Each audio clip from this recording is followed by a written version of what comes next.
When we go to the doctor, we're often told, eat better, exercise more. So food and exercise.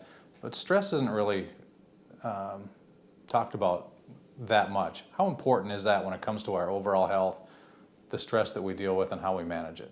Emotional stress?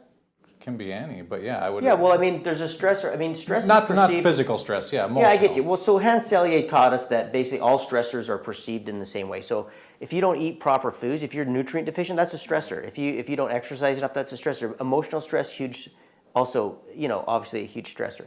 But one of the things is that, first of all, most people don't hear much about that when they go to the doctor, sadly. Most of them are absolutely, based on the literature, they're focused on that medication, and they're really focused on trying to get a number down on a blood pressure test.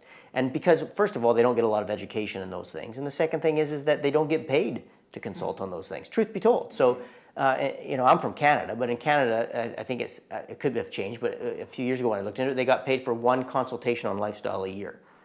Right? And so if they keep coming back, I mean, you just didn't talk about it. So you say, hey, quit smoking. But remember, telling somebody, hey, the most important thing is to change the number on this blood pressure cuff, you should change your lifestyle, or you could take this pill and it will change it. I mean, there's not a high level of motivation or inspiration for people to do that.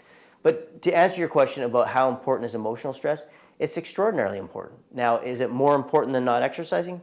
No, when we look at a sort of holistic ecosystem or a holistic system, there's no hierarchy. There's not one thing that's more important than others. I always say there is no hierarchy in a holistic system.